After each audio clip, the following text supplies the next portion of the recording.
কচু মশলা কারি। এর জন্য কচু কেটে ধুয়ে নেব। কড়াইতে সরষের তেলে কাঁচা লঙ্কা, পেঁয়াজ কুচি, আদা রসুন কাঁচা লঙ্কা বাটা, ধনে জিরে গুঁড়ো, টমেটো কুচি, মশলাটি ভালোভাবে ভেজে তারপর দিয়ে দেবো কচু। পরিমাণ মতো নুন হলুদ দিয়ে কচুটি কষিয়ে নেব। মশলার কাঁচা গন্ধটা চলে যাওয়া পর্যন্ত ভেজে নেব।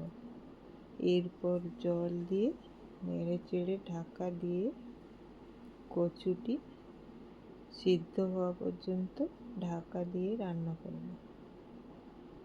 কচু পুরো সিদ্ধ হয়ে গেলে একটু মাখো মাখো করে নামিয়ে নেব। কচু মশলা কারি রেডি।